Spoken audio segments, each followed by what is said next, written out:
आपल्या परिसरातील एक नामवंत शाहीर आपल्या सर्वांच्या मनोरंजनासाठी आज आपल्या शाळेमध्ये परिपाठाच्या वेळी दाखल झाले आहेत. विद्यार्थी मित्रांनो, कोणती ना कोणती कला आपल्या जीवनामध्ये असल्यानंतर आपण पोटभर जगू शकतो याचं हे एक उदाहरण आहे. हे कलाकार डेंगळी पिंपळगाव येथील सेलू तालुक्यातील आहेत आणि ते मागे 4 वर्षापूर्वी आपल्या शाळेमध्ये आले होते. आपली कला सादर केली होती. त्याचप्रमाणे आज ते आपल्या शाळेमध्ये आले आहेत.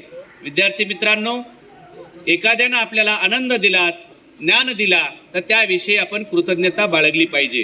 कलावंत जेव्हा आपली कला सादर करतील, ते पुढील काही कालावधीपर्यंत आनंद देतील, तर तो आनंद, ती कला आपण सगळ्यांनी पाहायची आहे. पाहणं झाल्यानंतर आपल्या खिशात जर असेल किंवा दप्तरात असेल 5 रुपये 2 रुपये अशी जी काही राशी आहे ती त्या कलावंताला आपण बक्षीस स्वरूपात द्यायची आहे. सूचना कळाली?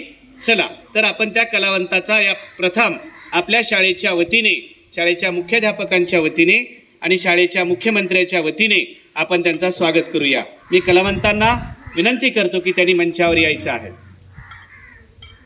टाळ्या वाजवूया.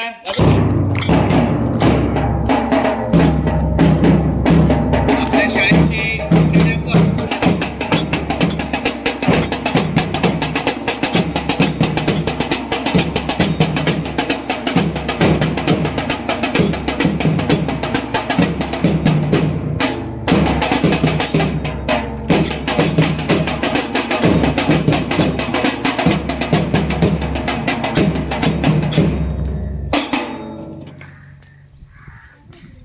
कलावंतांची या ठिकाणी आपण बघा, हा संस्कार असतो.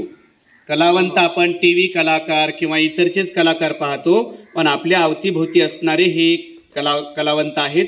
यांची कला आपण पाहणार आहोत आणि त्यांचा उचित सन्मान झाला पाहिजे यासाठी आपण त्यांचा सत्कार केलेला आहे. आपल्या घरी आलेले ते पाहुणे आहेत. आपण आता यानंतर त्यांना विनंती करतो की त्यांनी आपली कला या ठिकाणी सादर करावी.